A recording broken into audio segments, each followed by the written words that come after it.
ভোলায় সরকারি প্রাথমিক বিদ্যালয়ের সহকারী শিক্ষক নিয়োগ পরীক্ষায় ডিজিটাল জালিয়াতি ও অসদুপায় অবলম্বনের দায়ে ২০ জনকে আটক করা হয়েছে। এছাড়া পরীক্ষায় অসদুপায় অবলম্বনের অভিযোগে আরও ৩৬ জন পরীক্ষার্থীকে বহিষ্কার করেছে জেলা প্রশাসন।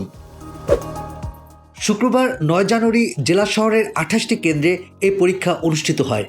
পরীক্ষা চলাকালীন বিভিন্ন কেন্দ্রে অভিযান চালিয়ে ইলেকট্রনিক ডিভাইস ও মোবাইল ফোন সহ তাদের হাতে নাতে ধরা হয়। পুলিশ ও কেন্দ্র সূত্রে জানা গেছে, আটককৃতদের মধ্যে পরাণগঞ্জ মাধ্যমিক বিদ্যালয় কেন্দ্র থেকে একজন, হালিমা খাতুন বালিকা বিদ্যালয় থেকে ২ জন এবং আলিয়া মাদ্রাসা ও বাংলা স্কুল কেন্দ্র থেকে একজন পরীক্ষার্থীকে মোবাইল ফোন সহ আটক করা হয়। সবচেয়ে চাঞ্চল্যকর তথ্য মিলেছে ডিজিটাল ডিভাইসের ব্যবহারে।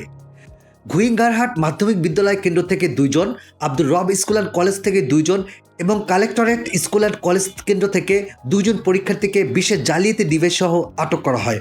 সব মিলিয়ে মোট ২০ জনকে আটক করে পুলিশি হেফাজতে নেওয়া হয়েছে। জেলা শিক্ষা অফিস সূত্র জানা যায়, এবারের নিয়োগ পরীক্ষায় জেলায় মোট ২৮টি কেন্দ্রে ১৪,০৬৬ জন পরীক্ষার্থী অংশ নেওয়ার কথা ছিল। এর মধ্যে অংশগ্রহণ করেছেন ১১,৮৩৬ জন। অনুপস্থিত ছিলেন ৩,২২৫ জন পরীক্ষার্থী।